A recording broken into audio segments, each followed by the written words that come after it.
রাত তখন গভীর। তার মাথায় একটা ভারী পাথর দিয়ে করলো, একবার নয় বারবার, যতক্ষণ না নিশ্চিত হলো যে সে গেছে। তারপর সে চুপচাপ অন্ধকারে মিলিয়ে গেল, যেন কিছুই হয়নি। দূরে কোথাও একটা কুকুর ডেকে উঠল। বস্তির গলিতে একটা ছায়া নড়ে উঠল। সেই ছায়ার নাম রামন রাঘব। ভারতের ইতিহাসে যত ভয়ঙ্কর সিরিয়াল কথা লেখা আছে তাদের মধ্যে রামন রাঘব এমন এক অদ্ভুত এবং শীতল আতঙ্কের নাম। 50 ও 60-এর দশকে মুম্বাইয়ের ঘুপচি গলিতে, ফুটপাতে, বস্তিতে, যেখানে সমাজের সবচেয়ে প্রান্তিক মানুষগুলো থাকত, সেখানেই সে শিকার ধরত। লোহার রড দিয়ে মাথায় করে করা ছিল তার পছন্দের পদ্ধতি। আজ আমরা সেই অন্ধকারের গভীরে যাব, জানব কে ছিল সেই রামন রাঘব, কে তাকে তৈরি করেছিল, কিভাবে হয়েছিল এবং কিভাবে শেষ হয়েছিল এই রক্তের অধ্যায়। পুলিশ তাকে সিন্ধি দিলওয়াই বলতো, সংবাদপত্র তাকে ডাকতো সাইকো রামন বলে, কিন্তু সাধারণ মানুষের কাছে সে ছিল কেবল একটা আতঙ্ক, নামহীন, মুখহীন, রাতের অন্ধকারে লুকিয়ে থাকা মৃত্যু।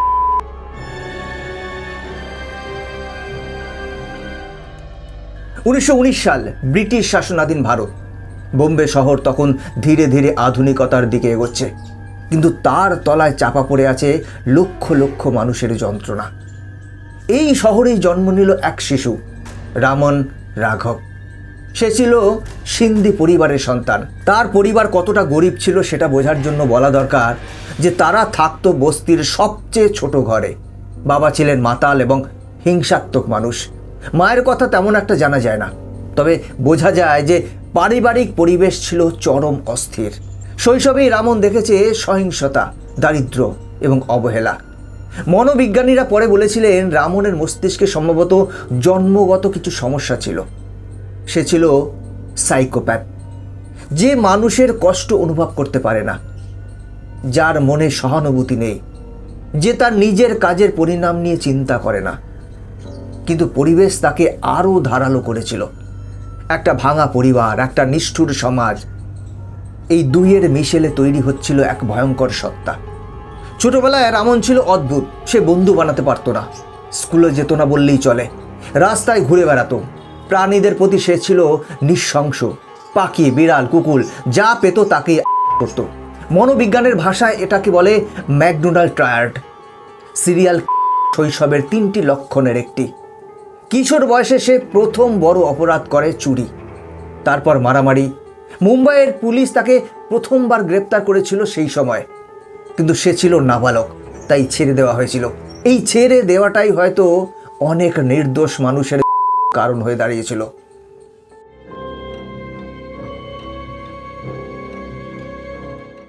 1956 সাল, রামন তখন প্রায় 27 বছর বয়সী।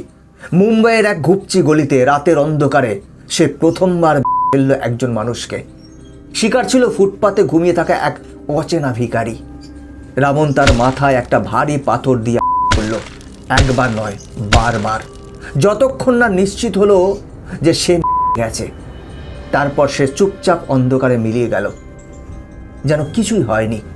পরদিন সকালে পুলিশ এলো, কিন্তু তারা তখনও জানতো না যে এটা একটা সিরিয়াল শুরু। তারা ভাবলো ডাকাতি বা পারিবারিক বিবাদ। ভিখারি গেছে, তদন্তে বেশি জোর দেওয়া হলো না। কিন্তু রামন সে কোনো ভয় পাচ্ছে না, পরিতাপ নেই, অনুশোচনা নেই, বরং একটা অদ্ভুত শান্তি আছে।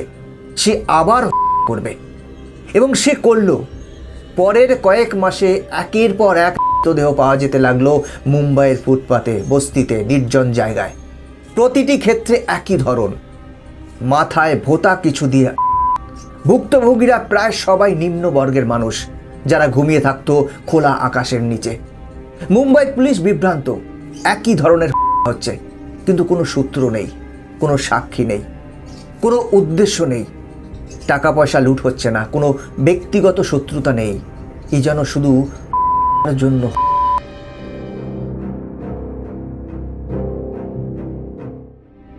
1957 থেকে 68 এই দীর্ঘ সময় ধরে মুম্বাই শহরে একটা আতঙ্ক ছড়িয়ে পড়ল। ফুটপাতে ঘুমানো মানুষরা ভয়ে দল বেঁধে ঘুমোতে শুরু করলো। বস্তির মানুষ রাতে বাইরে যেত না, সংবাদপত্রে প্রতিদিন খবর বেরোতে লাগলো নতুন নতুন। পুলিশের হিসেব বলছে রামন রাঘব 41টি করেছিল, কিন্তু অনেক গবেষক মনে করেন সংখ্যাটা আরও অনেক বেশি, সম্ভবত 50 থেকে 80-র বেশি। কারণ অনেক কথা নথিভুক্তই হয়নি। প্রান্তিক মানুষরা গেলে সবসময় তদন্ত হয় না। রামন ছিল অত্যন্ত চালাক।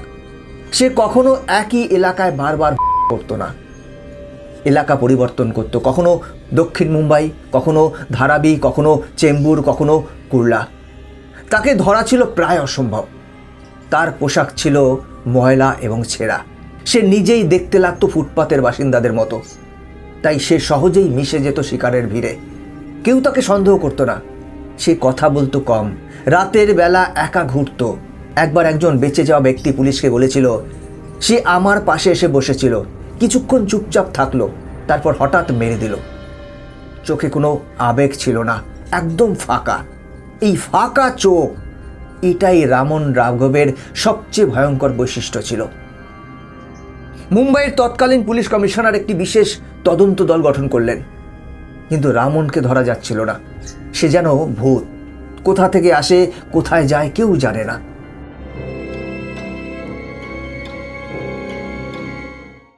তাকে ধরার পর মনোবিজ্ঞানীরা তার সাথে ঘন্টার পর ঘন্টা কথা বলেছিলেন। সেই কথোপকথনগুলো আজও গবেষণার বিষয়। রামন রাঘব ছিল সাইকোপ্যাথিক পার্সোনালিটি ডিসঅর্ডারের এক চরম উদাহরণ। সে মানুষকে মানুষ হিসেবে দেখত না। তার কাছে মানুষ ছিল বস্তু। করা মানে তার কাছে কিছু একটাকে সরিয়ে দেওয়া, ঠিক যেমনটা কেউ মেঝে থেকে পাথর সরিয়ে দিচ্ছে। মনোবিজ্ঞানীরা তাকে জিজ্ঞাসা করেছিলেন, কেন? রামন উত্তর দিয়েছিল, ভালো লাগে। এর বাইরে কোনো কারণ সে দিতে পারেনি বা দেয়নি। তার মনে কোনো অনুশোচনা ছিল না, বরং সে গর্ব করে বলতো কাহিনী। গবেষকরা বলেন রামনের মধ্যে একটা গ্র্যান্ডিওজ সেলফ ছিল। সে নিজেকে অসাধারণ মনে করত। সে মনে করত সমাজ তাকে যা দেয়নি সে সেটা জোর করে নেবে, এমনকি যদি সেটা হয় মানুষের জীবন নেওয়ার ক্ষমতা। তার ধর্মীয় বিশ্বাসও ছিল বিকৃত। সে মাঝে মাঝে বলতো যে সে কোনো দেবতার আদেশে করছে।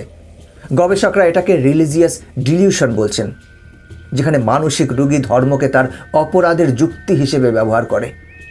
কিন্তু রামন ছিল অনেক ক্ষেত্রে অত্যন্ত বাস্তববাদী। সে জানতো কিভাবে ধরা না পড়তে হয়। সে বুঝতো পুলিশের প্যাটার্ন। সে পরিকল্পনা করত। এটা তাকে আরও বিপজ্জনক করে তুলেছিল।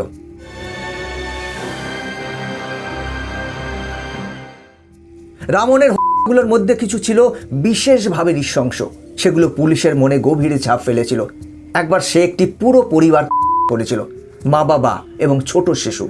ফুটপাতে ঘুমিয়ে থাকা সেই পরিবারটিকে সে একে একে করেছিল ভোর রাতে। পাশের লোকেরা ঘুমিয়েছিল, কিছু টের পায়নি। সকালের দাগ দেখে পুলিশ ডাকা হয়েছিল। আরেকবার এক বস্তিতে সে 3 জনকে একই রাতে করেছিল, ভিন্ন ভিন্ন জায়গায়। পুলিশ বুঝতেই পারেনি যে এগুলো একই কাজ, কারণ জায়গাগুলো ছিল দূরে দূরে। সবচেয়ে ভয়াবহ ছিল যখন একজন বেঁচে গিয়েছিল, এক বৃদ্ধ মানুষ যিনি ঘুমের মধ্যে মাথায় পেয়েছিলেন কিন্তু মরেননি। পরদিন সকালে তিনি অবস্থায় উঠে চিৎকার করেন। পুলিশ এসে তার জবানবন্দি নেয়। তিনি বর্ণনা করেছিলেন, একটা রোগা লম্বা মানুষ, ময়লা কাপড়, চোখ দুটো ছিল একদম ঠান্ডা, যেন মাছের চোখ। এই বর্ণনাটাই পুলিশের একমাত্র সূত্র হয়ে উঠেছিল, মাছের চোখ। এই কথাটা মুম্বাইয়ের পুলিশ মহলে রামনের পরিচয় হয়ে উঠল।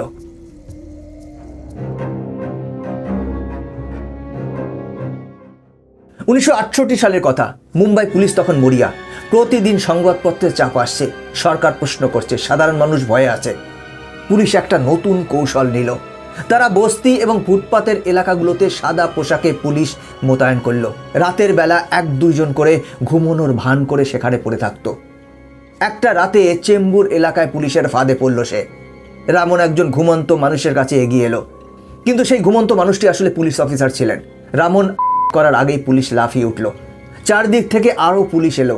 রামন পালাতে চাইল, কিন্তু পারল না। হাত করা পরানোর সময় রামন কোনো প্রতিরোধ করল না।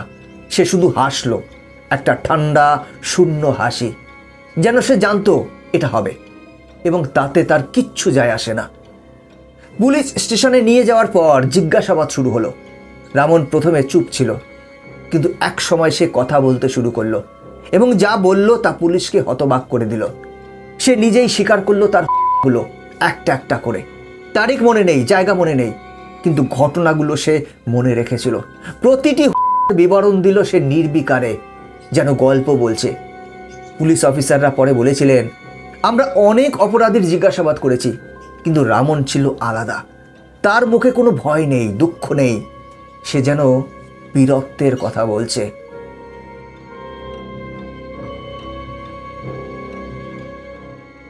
রামন রাঘবের বিচার শুরু হলো 1968 সালে।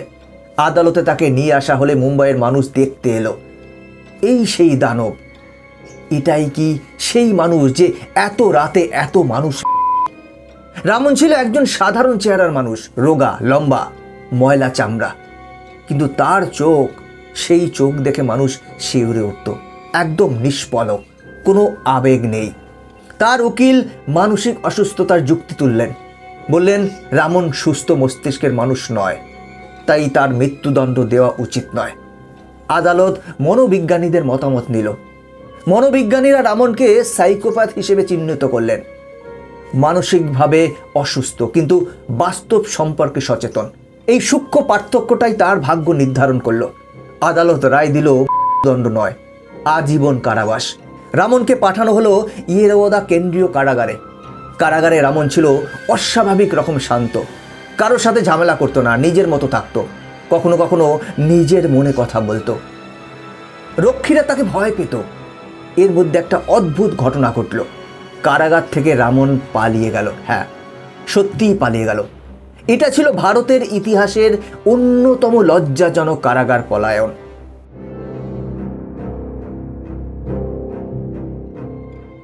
উনিশশো 1968 সালের শেষ দিকে কারাগারের রক্ষীরা একটু অসতর্ক হয়েছিল। রামন সেই সুযোগের সদ্ব্যবহার করল। ঠিক কিভাবে সে পালিয়েছিল সেটা আজও পরিষ্কার নয়। কেউ বলে সে রক্ষীদের ফাঁকি দিয়েছিল, কেউ বলে ভেতরের কাউকে হাত করেছিল। রামন মুক্ত, মুম্বাই আবার ভয়ে কাঁপছে। পুলিশ সর্বোচ্চ সতর্কতা জারি করল। সংবাদপত্রে বড় হরফে খবর, রামন পালিয়েছে। মানুষ ঘর থেকে বেরোতে ভয় পাচ্ছে, ফুটপাতের মানুষরা নিরাপদ জায়গা খুঁজছে। এবার রামন আরও সাহসী হয়ে গেল। সে জানতো পুলিশ তাকে খুঁজছে, তবু থামল না। পালিয়ে যাওয়ার পর কয়েক মাসের মধ্যে আবার শুরু হলো। পুলিশ নিশ্চিত হলো এটা রামনেরই কাজ। পুরো মুম্বাই পুলিশ বাহিনী মাঠে নামলো।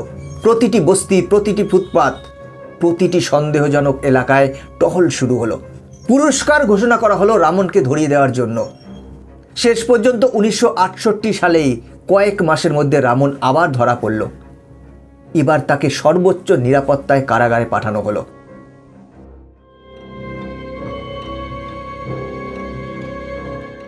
কারাগারের অন্ধকূপে দ্বিতীয়বার ধরা পড়ার পর রামনকে আর কখনো মুক্ত হতে দেয়া হয়নি। ইয়েরওয়াদা কারাগারে এসে থাকতো কড়া পাহারায়। বছরের পর বছর কেটে গেল, মুম্বাই বদলে গেল, ভারত বদলে গেল, কিন্তু রামন বদলায় না। সে একই রকম শান্ত, নিষ্পলক, একা। কারাগারে সে অনেক সময় ধর্মীয় ভাব দেখাতো, মাঝে মাঝে পূজা করত, কিন্তু মনোবিজ্ঞানীরা বলতেন এটা সত্যিকারের ধর্মানুভূতি নয়, এটা তার মানসিক অস্থিরতার একটা প্রকাশ। তার শরীর দুর্বল হয়ে পড়ল। কারাগারে পুষ্টিহীনতা, রোগ, এক সময় সে শয্যাশায়ী হয়ে পড়ল। 1995 সাল, কারাগারে রামন রাঘব গেল। তার বয়স হয়েছিল প্রায় 65-66 বছর। কিডনির সমস্যা ছিল দীর্ঘদিন ধরে। সেই থেকেই শেষ হলো এক অধ্যায়। কেউ তার জন্য কাঁদল না, কেউ তার জন্য শোক পালন করলো না। হয়তো এটাই সঠিক ছিল। কিন্তু একটা প্রশ্ন থেকে গেল, একজন মানুষ কিভাবে এত হিংসাত্মক হয়? সমাজের কোথায় ভুল হয়েছিল?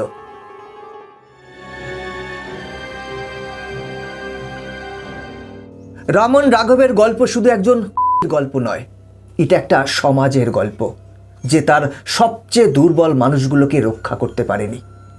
তার শিকাররা প্রায় সবাই ছিলেন সমাজের প্রান্তিক মানুষ, ফুটপাতে ঘুমানো ভিখারি, বস্তির বাসিন্দা, দিনমজুর।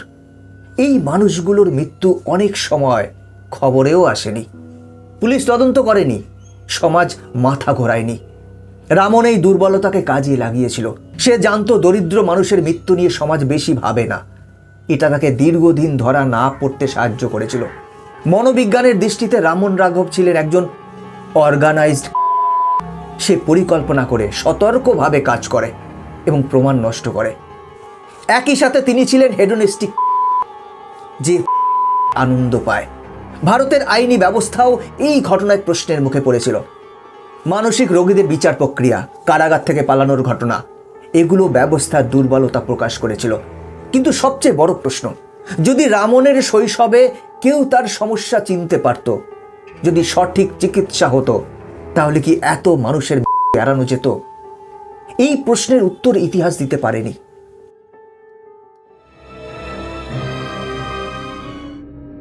2015 সালে পরিচালক অনুরাগ কাশ্যপ এই চরিত্রটিকে নিয়ে তৈরি করলেন রামন রাঘব 2.0, একটি অন্ধকার তীব্র থ্রিলার চলচ্চিত্র। নওয়াজউদ্দিন সিদ্দিকী অভিনয় করলেন রামন চরিত্রে। চরিত্রটি ঐতিহাসিক রামনের সরাসরি জীবন ছিল না, এটা একটা আধুনিক রূপান্তর, যেখানে একই ধরনের মানসিকতার একজন গল্প বলা হয়েছে আজকের মুম্বাইয়ের পটভূমিতে। এই সিনেমাটি আবার মানুষকে মনে করে দিয়েছিল রামন রাঘব কেবল ইতিহাসের একটা নাম নয়, সে একটা সতর্ক বার্তা।